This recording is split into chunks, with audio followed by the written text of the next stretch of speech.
మీ అందరికీ శ్రీనివాస్ చెప్పే కథలకు స్వాగతం. అందరికీ నమస్కారం. ఇప్పుడు మనం వినబోయే కథ సర్దుకున్నారా అనే కథ. ఈ కథని రచించినది డాక్టర్ ప్రభాకర్ జైని గారు. మరి కథలోకి వెళ్దామా? వాతావరణం బాగుంది. ఇంకా సూర్యుడు నిండుగా రాలేదు, కానీ చలిగా కూడా లేదు. చలిలో తిరిగితే నాకు ఆయాసం వస్తుంది.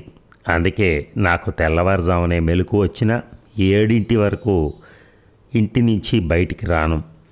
చలి తగ్గగానే మా అపార్ట్మెంట్ బిల్డింగ్ గేట్ దాటి ఇందిరా పార్కు వైపు నడక సాగించాను. చిన్నప్పుడు పార్కులో ఎక్కువసేపు ఆడుకుంటే మా నాన్న తన్నేవాడు. ఇప్పుడేమో ఎప్పుడూ ఇంట్లో కూర్చోకండి, పొద్దున పూట తప్పనిసరిగా 4 కిలోమీటర్లు నడవండి, మధ్యాహ్నం రాత్రి భోజనం తిన్న తర్వాత కూడా వెంటనే పడుకోకుండా కాసేపు బయట తిరిగితే మంచిది అని డాక్టర్లు చెప్పడంతో ఉదయం రాత్రి నడక అలవాటు చేసుకున్నాను.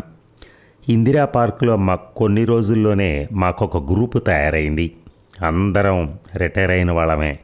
వాళ్ళందరినీ కలిస్తే చాలా ఉత్సాహంగా ఉంటుంది. అందరం కలిసి కబుర్లు చెప్పుకుంటూ నడుస్తాం. ఉదయం పూట ఇందిరా పార్కు మహాసంభ్రమంగా ఉంటుంది. ఏదో పెళ్ళికో పండగ రోజున గుడికి వచ్చినట్టుగానో వేలాది మంది హడావిడిగా నడుస్తూ ఉంటారు. ఇందిరా పార్కు ఉదయం పూట ఒక చిన్న సైజు సూపర్ మార్కెట్లా ఉంటుంది. పళ్ళు, కూరగాయలు, రకరకాల సూప్స్, బట్టలు అమ్మే సమస్త దుకాణాలు ఉంటాయి. కానీ 10 నిర్మానుష్యం అయిపోతుంది. మా గ్రూపులో నాతో పాటు రెడ్డి, రాజారావు, పద్మనాభం, శేషగిరి, రామ్మూర్తి మెంబర్లు ఉన్నారు. ఒక్కో రోజు మా గ్రూపులో ఉన్న మిత్రులకు తెలిసిన మిత్రులు కూడా కలుస్తూ ఉంటారు.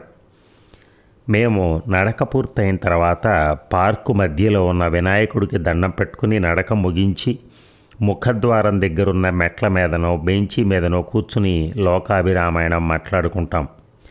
మా మాటల్లో ఎక్కువగా రాజకీయాలు, మేము చేసిన ఉద్యోగాలకు సంబంధించిన విషయాలు దొర్లుతూ ఉంటాయి. ఎప్పుడైనా ఆరోగ్యం గురించి ప్రస్తావన వస్తే మాత్రం అందరి మనసులు భారం అవుతాయి. ఇక మా గ్రూపులో 70 ఏళ్ళు దాటిన వాళ్ళు 2 ఉన్నారు. ఆరోగ్యం గురించి మాట్లాడగానే అందరి దృష్టి వాళ్ళ మీదే పడుతుంది. వాళ్ళు కొంచెం ఇబ్బందిగా ఫీల్ అవుతూ ఉంటారు. ఈ వయసులో ఎప్పుడు ఏం జరుగుతుందో ఊహించలేం. ఆ భయం మా అందరిలోనూ అంతర్లీనంగా ఉంది. ఒక్కొక్క రోజు నడక ముగిసిన తర్వాత విడిపోతూ ఉంటే మా 6 మరునాడు ఏ ఒక్కరైనా మిస్ అవుతారేమో అని మరునాడు పేపర్లో నిర్యాణం కాలంలో వారి ఫోటో వస్తుందేమో అని, లేదా ఏ వారం రోజులకో దశదినమ కర్మ కార్డు వారి మరణ సందేశం మోసుకొస్తుందేమో అన్న ఒక అదృశ్యపు సందేహపు మొలక మా మనస్సు పొరల్లో ప్రతిరోజు ప్రాణం పోసుకుంటూనే ఉంటుంది. మా మధ్య కుటుంబ స్నేహాలు లేవు కాబట్టి మా పరిచయాలు నడక వరకు మాత్రమే పరిమితం. తర్వాత ఎవరి జీవితాల గురించి ఎవరికీ తెలియదు కాబట్టి ఒక్కొక్కసారి మరణ వార్త తెలియదు కూడా. ఇంతలో రమణ అనే మిత్రుడు మా గ్రూపులోకి వచ్చి చేరాడు. ఆయన ఒక జాతీయ బ్యాంకులో అసిస్టెంట్ జనరల్ మేనేజర్గా ఈ మధ్యనే రిటైర్ అయ్యాడు. రమణ రాకతో మా గ్రూప్ రూపురేఖలే మారిపోయినాయి. రమణ మాటల పుట్ట. ఎన్నో విషయాల గురించి అనర్గళంగా మాట్లాడేవాడు. అప్పటి వరకు పైన పలుచగా ఉన్న మా స్నేహం అతని రాకతో చిక్కబడింది, గాఢంగా మారింది. అసలు ఆయన చెప్తేనే కానీ ఆయన రిటైర్ అయ్యాడని నమ్మలేం మనం. స్లిమ్గా లేటెస్ట్ మోడల్ రీబ్యాక్ షూ, కళ్ళకు గాగుల్స్, ఒంటి మీద నుంచి తేలుతూ వచ్చే కమ్మనైన సెంటు మధురిమలతో కులాసాగా ఉంటాడు. ప్రతిరోజు తన ఇన్నోవా క్రిస్టా కారులో పార్కుకు వస్తాడు. రమణ వచ్చిన తర్వాత నడక పూర్తి కాగానే మమ్మల్ని తన కారులో ఎక్కించుకుని రోజుకొక హోటల్కి తీసుకెళ్ళి కాఫీ, టిఫిన్లు ఇప్పించేవాడు. పరిచయమైన మొదటి రోజు సాయంత్రమే పళ్ళబుట్ట పట్టుకుని మా ఇంటికి వచ్చాడు. మా ఆవిడతో అక్కయ్య అని వరుస కలిపి క్లోజ్ అయిపోయాడు. మా కోడలతో ముచ్చట్లు పెట్టాడు. 6 నెలల వయసున్న మా మనవాడిని ఎత్తుకుని వాడి చేతిలో 500 రూపాయల నోటు పెట్టాడు. బయటికి వెళ్దాం పదమని నన్ను బలవంత పెట్టాడు. కారు తిన్నగా క్రిస్టల్ బారు ముందు ఆపాడు. రమణను చూడగానే గుమ్మంలో ఉన్న వాలే పార్కింగ్ బాయ్ నుంచి లోపల స్టీవార్ట్ వరకు ఆప్యాయంగా విష్ చేయడం చూసి నేను విస్తుపోయాను. నేను మొహమాట పడుతూ ఉంటే, పర్వాలేదు సార్, 2 పెగ్గులు విస్కీ తీసుకోవటం ఆరోగ్యానికి మంచిది, హెచ్డిఎల్ కొలెస్ట్రాల్ పెరుగుతుంది, గుండె గట్టి పడుతుంది అంటూ బుజ్జగించి మందు పోయించాడు. 2 పెగ్గులు కాగానే ముగించాడు. అందరికీ భారీగా టిప్పులు ఇచ్చాడు. రమణ కారు దిగ్గానే రోజు ఈ వాలే బాయ్ రమణ డ్రైవర్కి ఫోన్ చేస్తాడట. అందుకే మందు తాగి బయటికి రాగానే కారు దగ్గర నిలబడిన డ్రైవర్కి రమణ మా ఇంటి అడ్రస్ చెప్పాడు.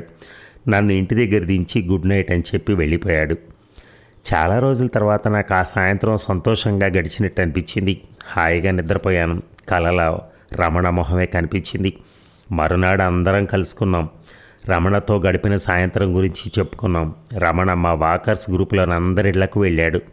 నన్ను తోడు రమ్మంటే నేను కూడా వెళ్ళాను. ఎవరింటికి వెళ్ళినా అక్కడ నవ్వుల పువ్వులు పూయించేవాడు. అలా 1 నెల రోజుల్లో రమణ మా అందరి ఇళ్లకి వచ్చాడు. అందరినీ పిలిచి వాళ్ళ ఫామ్ హౌస్లో వనభోజనాలు ఏర్పాటు చేశాడు. డిసెంబర్ నెలలో తన కారులోనే గోవా ట్రిప్ ప్లాన్ చేశాడు. మేమందరం వెళ్ళటానికి సిద్ధమే అయినా అంత ఖర్చు అతనితో పెట్టించడం బాగుండదని తలా కొంత కంట్రిబ్యూట్ చేస్తామని చెప్పాం. ఏం పర్వాలేదు సార్, డబ్బుల విషయాలన్నీ గోవా నుంచి వచ్చాక చూసుకుందాం అని అన్ని ఖర్చులు తనే పెట్టుకున్నాడు. గోవాలో మా కోసం ఒక పెద్ద బంగళా రిజర్వ్ చేశాడు. డిసెంబర్ నెలలో గోవాలో అంతా పండగ వాతావరణం ఉంది. పడుచు జంటల కోలాహలంతో ఒక సీతాకోక చిలుకల వనంలా ఉంది. మేమంతా కొంచెం మొహమాట పడుతుంటే రమణే మొత్తం, సార్ మనం ఉద్యోగం నుంచి మాత్రమే రిటైర్ అయ్యాం, జీవితాల నుంచి కాదు. అందరూ శేష జీవితం అంటూ మనకు వీడ్కోలు పలుకుతూ అంటారు, కానీ నిజంగా మనది శేష జీవితం కాదు. బరువులు బాధ్యతలు లేని చిన్న పిల్లాడి లాంటి విశేష జీవితం మనది. మన ముందు ఇంకా చాలా జీవితం ఉంది. అందుకే మరణించే వరకు జీవించాలి, అంతవరకు హాయిగా గడపాలి అని మమ్మల్ని ఉత్సాహపరిచాడు. దాంతో అక్కడి యవ్వనపు వాతావరణం చూస్తుంటే మాకు కూడా హుషారు పుట్టుకొచ్చింది. మేము రిటైర్ అయిన వృద్ధులం అన్న విషయం మర్చిపోయి కేరింతలు కొడుతూ బీచుల్లో సరదాగా గడిపాం. 4 రోజుల తర్వాత హైదరాబాద్కు తిరిగి వచ్చాం. నాకైతే ఈ గోవా ట్రిప్ బాగా నచ్చింది. శరీరం మనసు రిజువనేట్ అయ్యి పునరుజ్జీవనం పొందినట్టయింది. అంతకు ముందులాగా నిస్సత్తువగా నిరాసక్తంగా కాకుండా జీవితం కొత్త అందాలతో కనిపించసాగింది. 2 రోజుల తర్వాత ఇందిరా పార్కుకు వెళ్ళాను. ఆ రోజు రమణ రాలేదు. బహుశా అలసట తీరలేదేమో అనుకుని ఫోన్ చేశాను. ఫోన్లో వాళ్ళ అబ్బాయి చెప్పిన వార్త విని మ్రాన్ పడిపోయాను. అందరం కలిసి రమణ ఉన్న హాస్పిటల్కి పరుగున వెళ్ళాం. గోవా నుంచి వచ్చిన రోజు తెల్లవారుజామున తీవ్రమైన గుండెపోటు వచ్చిందని, వెంటనే హాస్పిటల్కి తీసుకొస్తే 2 స్టంట్లు వేశారని, ఇప్పుడు బాగానే ఉన్నారని వాళ్ళ అబ్బాయి చెప్పాడు. మేమందరం కూడా తీవ్ర దుఃఖంతో బయటికి నడిచాం. నేనైతే ప్రతిరోజు హాస్పిటల్కి వెళ్ళి రమణను కలిసేవాడిని. కొంత కోలుకోగానే రమణలో మళ్ళీ అదే హుషారు కనిపించింది. 2 నెలల తర్వాత రమణ ఇందిరా పార్క్కి వాకింగ్కి వచ్చాడు. నడక పూర్తయిన తర్వాత పార్కు బయట టీ తాగుతూ, సర్దేసుకున్నాను బాస్ అన్నాడు నవ్వుతూ. మాకు అర్థం కాలేదు, మళ్ళీ ఏదైనా ట్రిప్పు ప్లాన్ చేస్తున్నాడేమో అనుకుని. ఈసారి ట్రిప్ ఎక్కడికి అని అడిగాను నేను కుతూహలంగా. రమణ నవ్వుతూ, బాస్ ఈసారి ట్రిప్ అంటూ వేస్తే అది పైకే, అందుకే అన్నీ సర్దేసుకున్నాను, అన్ని బాకీలు తీర్చేసుకున్నాను. ఈ జీవితం ప్రసాదించిన అందమైన మధుర స్మృతుల్ని మూట కట్టి మనో మంజూషలో దాచుకుని మిగిలినవన్నీ వదిలించుకున్నాను. ఆత్మీయులందరినీ కలిసి నా జీవితాన్ని ఇంత అందంగా మలిచినందుకు వారికి కృతజ్ఞతలు తెలియజేశాను. నా వల్ల కష్టం కలిగిన వాళ్ళందరినీ తెలుసో తెలియకో, ఉద్యోగ ధర్మం మేరలేకో నా వల్ల నష్టం కలిగిన వారందరినీ కలిసి సారీ చెప్పాను. మనస్ఫూర్తిగా క్షమాభిక్ష కోరాను. నాకు నష్టం కలిగించిన వారిని, నన్ను నమ్మించి మోసం చేసిన వారిని కూడా కలిసి వాళ్లను కూడా క్షమించేశాను. ఇంకా ఒకరిద్దరిని కలిసే ప్రయత్నం చేస్తూనే ఉన్నాను. అందుకే మీ అందరికీ కూడా థ్యాంక్స్ చెబుదామనే వచ్చాను. గత కొద్ది నెలలు మీరందరూ నాకు ఆనందాన్ని పంచారు. Thank you once again. ఇప్పుడు నా మనస్సు ప్రశాంతంగా ఉంది. ఏ కోరికలు లేవు, ఏ అసంతృప్తి, నిరాశ, నిస్పృహలు లేవు. ఒక అలౌకిక ఆనందంలో మునిగి తేలుతున్నాను. I'm ready for his call. Less luggage, more comfort. కాబట్టి జీవితాంతం ఆరాటంతో సంపాదించిన వస్తువులన్నింటినీ వదిలించుకుని నా భౌతిక జీవితాన్ని శుభ్రపరచుకున్నాను. ద్వేషాన్ని, కోపాన్ని, అసంతృప్తిని వీడి ఆత్మను పరిశుద్ధపరుచుకున్నాను. దీన్నే డెత్ క్లీనింగ్ అంటారని ఈ మధ్యని ఒక వాట్సాప్ మెసేజ్లో చదివాను. నేను డెత్ క్లీనింగ్ చేసుకుని సిద్ధంగా ఉన్నాను. అంత మాత్రాన నేను ఇవాళ రేపో చనిపోతానని కాదు. కానీ ఈ గుండె ఉంది చూశారు, ఎప్పుడు ఏం చేస్తుందో చెప్పలేం. బాయ్ అంటూ వీడ్కోలు తీసుకున్నాడు. ఇక అదే చివరిసారిగా రమణం చుట్టం. గోవా ట్రిప్ ఖర్చు బాకీ తీర్చే అవకాశమే లేకుండా పోయింది మాకు. మరో జన్మంటూ ఉంటే మమ్మల్ని మళ్ళీ కలవటానికి రుణశేషం మిగిలే ఉంది. ఇప్పుడు నేను ఇందిరా పార్కుకి ఎక్కువగా పోవటం లేదు. నేను కూడా డెత్ క్లీనింగ్ పనిలో ఉన్నాను. దీపావళి పండగ రోజు గుడికి వెళ్ళే హడావిడిలో ఉంది మా కోడలు. అత్తయ్య, అన్నీ సర్దుకున్నారా అని అడగడం వినిపించింది. ఆ ప్రశ్న వినగానే మా ఆవిడ తన చీర కొంగుతో కళ్ళుత్తుకోవటం నేను దూరం నుంచి చూస్తూనే ఉన్నాను. ఈ రోజంతా ఉదయం నుంచి తను అలాగే దిగులుగా, ముఖానికి మబ్బులు కమ్మినట్టుగా ఉంది. దానికి కారణం కూడా నాకు తెలుసు. నేను ఫోన్ తీసి చూశాను. ఆ మబ్బుల్లోంచే మొలిచిన హరివిల్లు ఆమె ముఖంలో విరిసే క్షణం ఇంకెంతో దూరంలో లేదు. నాకు తెలుసు. ఎందుకంటే నేను ఎప్పట్లాగే ఇంకా కొంచెం ముందుగానే మా ఆవిడకి ఇందిరా పార్కుకి వాకింగ్కి వెళ్తున్నానని చెప్పి ఇంట్లోంచి బయటపడ్డాను. నా చేతిలో ఎప్పుడూ ఉండే చిన్న బ్యాగు తప్ప మరేమి లేదు. బయటికి రాగానే నేను బుక్ చేసిన క్యాబ్ నెంబర్ సరి చూసుకొని కారులో ఎక్కాను. ఇందిరా పార్కుకి అని నా భార్యకి చెప్పిన నేను 10 గంటలకల్లా ఢిల్లీ ఇందిరాగాంధీ అంతర్జాతీయ విమానాశ్రయం టెర్మినల్ 2లో దిగాను. క్యాబ్ బుక్ చేసి అది వచ్చేలోగా రెస్ట్ రూమ్లోకి వెళ్ళి ఫ్రెష్ అయ్యి బ్యాగులోంచి తీసిన టై కట్టుకుని కోటు వేసుకుని క్యాబ్ వాడు ఫోన్ చేయగానే వెళ్ళి కారులో కూర్చున్నాను. నా మనసు చాలా ఉద్విగ్నంగా ఉంది. దాదాపు 10 ఏళ్ల తర్వాత నేను నా కూతుర్ని చూడటానికి వెళుతున్నాను. ఈరోజు సోమవారం. మా అల్లుడికి ఆఫీస్ ఉంటుంది. మా అమ్మాయి మాత్రం వర్క్ ఫ్రమ్ హోమ్ చేస్తోంది. దాని కూతురు, మా మనవరాలు 8 ఏళ్ల మైత్రేయి, మా 4 ఏళ్ల మనవడు సలీం శాస్త్రి స్కూల్కి వెళ్ళుంటారు. మా అమ్మాయి చందన మా అభీష్టానికి వ్యతిరేకంగా ఒక ముస్లిం కుర్రాడిని ప్రేమించి పెళ్లి చేసుకుంది. మమ్మల్ని అనుమతి అడిగితే మేము నిరాకరించాం. తను వినలేదు. 10 ఏళ్ల క్రితం ఒకరోజు ఆఫీస్కి వెళ్ళిన చందన తిరిగి మా ఇంటికి రాలేదు. ఆ రోజు రాత్రి 11ంటికి వాళ్ళ అమ్మకు ఫోన్ చేసి తను సలీం ఖాన్ పెళ్లి చేసుకున్నామని చెప్పింది. నా భార్య విభ్రాంతికి గురైంది. ముందు ఏడ్చింది, తర్వాత వాళ్ళని ఇంటికి రమ్మని చెప్పింది. నాన్న పిలిస్తే వస్తాను అంది. నా భార్య నా వైపు దీనంగా చూసింది. నేను పిలవలేదు, తను రాలేదు. 10 సంవత్సరాలు గడిచిపోయాయి. 2 పిల్లలు పుట్టారని, అతగాడికి ఢిల్లీ సెక్రటేరియట్లో పెద్ద పదవి వచ్చిందని విషయాలు తెలుస్తూనే ఉన్నాయి. నేను గుండె రాయి చేసుకుని బతుకుతున్నాను. కానీ ఎక్కడ ఒక చక్కని భార్యాభర్తల జంట 2 పిల్లలతో కలిసి నడుస్తున్నా ఆ దృశ్యం కనపడ్డా గుండెల్లో కలుక్కుమంటుంది.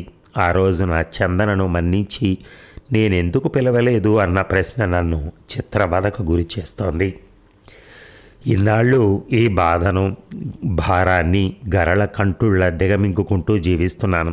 నా భార్య నా భుజం మీద వాలి తనివి తీరా ఏడ్చి తన భారాన్ని దించుకుంటోంది. మగవాడినైన నాకు ఆ అదృష్టం లేదు. అయితే రమణ చివరిసారిగా కలిసి సర్దుకున్నాను బాస్ అని చెప్పిన కొన్నాళ్లకే చనిపోవడంతో నాలో భయం మొదలైంది. నేను కూడా అన్నీ సర్దుకోవాల్సిన ఆవశ్యకత ఆసన్నమైందని గుర్తించాను.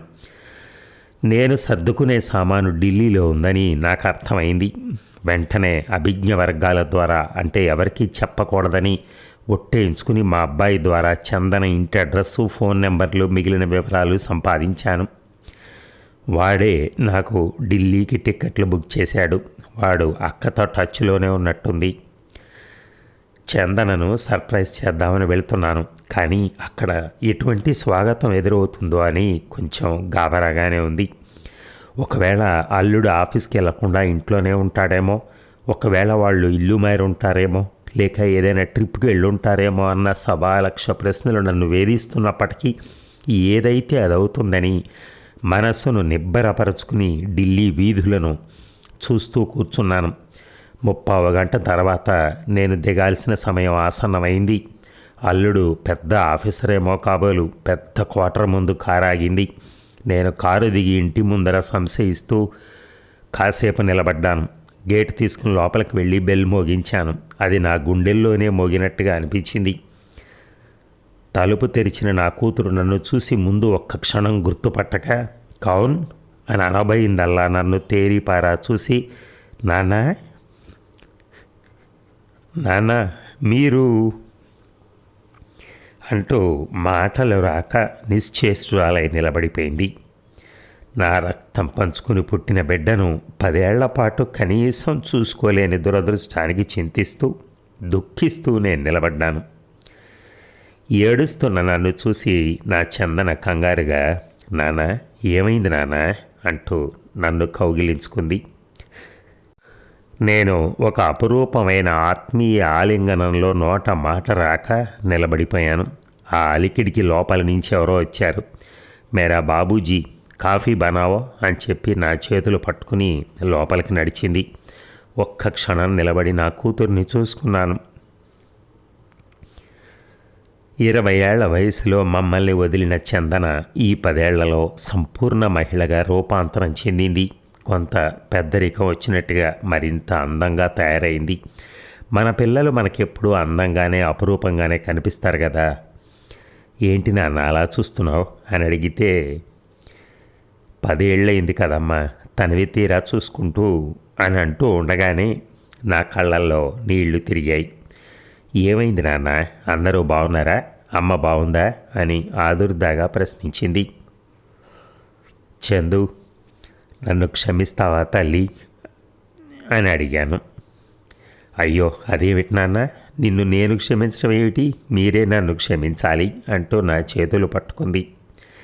పరస్పరం క్షమించేసుకున్నాం. తర్వాత సంఘటనలు చకచకా జరిగిపోయాయి. నేను వచ్చానని చందన చెప్పగానే అల్లుడు భోజనానికి మధ్యాహ్నం ఇంటికి వస్తున్నానని చెప్పాడు. డ్రైవర్ని పంపించి మనవణ్ణి మనవరాలని స్కూల్ నుంచి పిలిపించింది. వాళ్ళని చూసి నా కళ్ళు చెమర్చాయి. వాళ్ళ జీవితాల్లో 10 ఏళ్ల పాటు అమ్మమ్మ తాతయ్యల ప్రేమ లేకుండా చేసిన దుర్మార్గుణ్ణి అనిపించింది. భోజనాలు అయ్యాక అల్లుడు ఆఫీస్కి వెళ్తుంటే ఇంటికి రండి అల్లుడు గారు అన్నాను. షూర్ మీరెప్పుడు పిలుస్తారా అని చందు ఎదురు చూస్తోంది అన్నాడు. సాయంత్రం హైదరాబాద్ తిరుగు ప్రయాణం అయ్యాను. అమ్మాయి అల్లుడు మనవడు మనవరాలు టాటా చెప్తూ ఉంటే తృప్తిగా ఎయిర్పోర్ట్లోకి నడిచాను. 10ంటికి ఇంటికి చేరిన నన్ను చూసి ఎటు వెళ్ళారండి, పొద్దున్నుంచి ఫోన్ కూడా కలవట్లేదు, ఎంత కంగారు పడ్డానో తెలుసా అని నా భార్య చివాట్లు పెడుతుంటే కమ్మగా అనిపించింది. ఇక దీపావళి రోజే మా అమ్మాయి చందన పుట్టినరోజు. అందరూ మహాలక్ష్మి పుట్టింది అన్నారు. ఆ మహాలక్ష్మే 10 ఏళ్ల తర్వాత మళ్ళీ ఈరోజు మా ఇంట అడుగు పెట్టబోతోంది. శంషాబాద్ ఎయిర్పోర్ట్లో దిగ్గానే చందన ఫోన్ చేసింది. అందుకే ఇప్పుడో మరో క్షణంలోనో ఇంతలో అమ్మా అని చందన పిలుపు వినపడగానే నా భార్య ముఖంలో సప్తవర్ణాల ఇంద్రధనస్సు వింతగా మెరిసింది. ఇక నేను కూడా అన్నీ సర్దేసుకున్నాను. అదండి కథ. సర్దేసుకోవటం అంటే అదనమాట. ఆయన ఎలాగైతే వాళ్ళ మిత్రుడు అన్నీ సర్దేసుకున్నాడో, అన్నిటికీ రుణాలు తీర్చేసుకున్నాడో, అలాగే ఈయన కూడా ఆ కూతురు ఎప్పుడైతే అక్కడి నుంచి వెళ్ళిపోయిందో ఈ ముస్లిం మతాన్ని చేసుకుంది అని ఆ రోజు నుంచి దూరంగా ఉన్న ఈయనకంటూ ఈయనే వెళ్ళి కొడుకు సహాయంతో కావచ్చు దేనికైనా కావచ్చు వెళ్ళి అక్కడికి వెళ్ళి మళ్ళీ కూతుర్ని కలిసి అల్లుడితో రమ్మని చెప్పాడు. మీ పిలుపు కోసమే చూస్తున్నామన్న అల్లుడు ఆ దాటున అందరూ వచ్చారనమాట. అక్కడికి వచ్చినప్పుడు ఆ తల్లి ఆనందం చూశాడు. ఎందుకంటే తండ్రికి మనసులో ఉంటుంది, తల్లికి బయటే ఉంటుంది, కనపడిపోతూ ఉంటుంది. సో తండ్రి చూసి ఆనందపడతాడు అంతవరకే, కానీ బయటికి వ్యక్తం చేయలేడు. అదేమిటో అలా ఆమె మాత్రం అలా వ్యక్తం చేసింది. అది చూసి ఈయన కూడా ఆనందాన్ని పొందాడు. ఇక అన్నీ సర్దేసుకున్నాను అనుకున్నాడు. ఎందుకంటే మన లైఫ్లో ఒకటో రెండో తప్పులు చేస్తూనే ఉంటాం. ఎవరినో ఒకళ్ళని దూరం పెడుతూనే ఉంటాం, లేకపోతే గొడవలు అయిపోయి మాట్లాడకుండా ఉంటాం, ఇలాంటివన్నీ. సో అలాంటివన్నీ ఏమీ లేకుండా చివరికి వెళ్ళిపోయేటప్పుడు మంచిగా వెళ్ళాలనే ఆ ప్రయత్నం చేసిన ఆ తండ్రి నిజంగా ధన్యుడు. అలాగే ఆ మిత్రుడు ఆయనకు ఆ సలహా ఇవ్వటం, అంటే ఆయన జీవితాన్ని చూసి ఈయన నేర్చుకోవటం అనేది ఒకటి. ఏదైనా ఒక మంచి కథ ఇలాగే వెళ్ళిపోయేటప్పుడు నిజంగానే అన్ని రుణాలు తీర్చేసుకుని ప్రశాంతంగా ఎటువంటి గొడవలు లేకుండా ఎవరితోనూ అందరితో మంచిగా ఉంటూ వెళ్ళిపోతే ఎవరికైనా హ్యాపీగా ఉంటుంది, సంతోషంగా ఉంటుంది. Thank you very much.